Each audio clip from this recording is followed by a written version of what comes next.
আসসালামু আলাইকুম রহমতুল্লাহ বারাকাতু।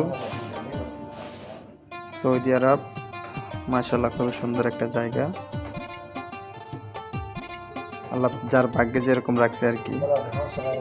এই বাড়িটার কাজ এখনো শেষ হয় নাই, কিছু কিছু জায়গায় এখনো কিছু কিছু কাজ বাকি আছে। বাড়িটা অনেক সুন্দর।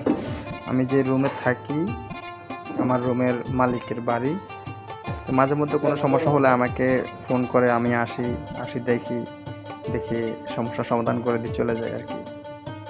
আজকে আসলাম, এগুলো ছিল না। এই যে আপনি দেখছেন এই যে গিরাগুলো ছিল না, এই যে বাইরে এগুলোর ভিতরে আপনার উনি কিছু গাছ লাগাইছে, ফলের গাছ, ফুলের গাছ, খেজুর গাছ। এই যেগুলোর ভিতরে আমি আসছি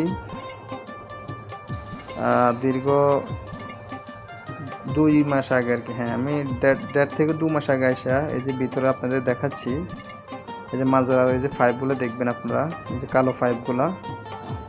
তো এই পাইপগুলো পুরোটা কাজ আমি করে দিয়ে গেছি, ঠিক আছে। এই যে মাজারতে প্রত্যেকটা গাছের গোড়ায় একটা করে পানির লাইন, এগুলো সব মোটর থেকে আসছে, পানির ট্যাঙ্কি থেকে। এইসব লাইন আমি ওকে করে দিয়ে গেছি, এগুলো আমার নিজের হাতের কাজ। তো এখন উনি গাছ লাগাইছে আর কি, যেখানে যেখানে লাইন আছে ওইখানে গাছ দিয়ে দিচ্ছি আগের থেকে, মানে এগুলা মাপকাঠি করে নিলাম আর কি। আর এটা হচ্ছে ওনার চাচার বাড়ি, দেখেন মাশাআল্লাহ অনেক সুন্দর ডুপ্লেক্স বাড়ি। ওনারটাও ডুপ্লেক্স বাড়ি, অনেক সুন্দর মাশাআল্লাহ তাবারাকাল্লাহ।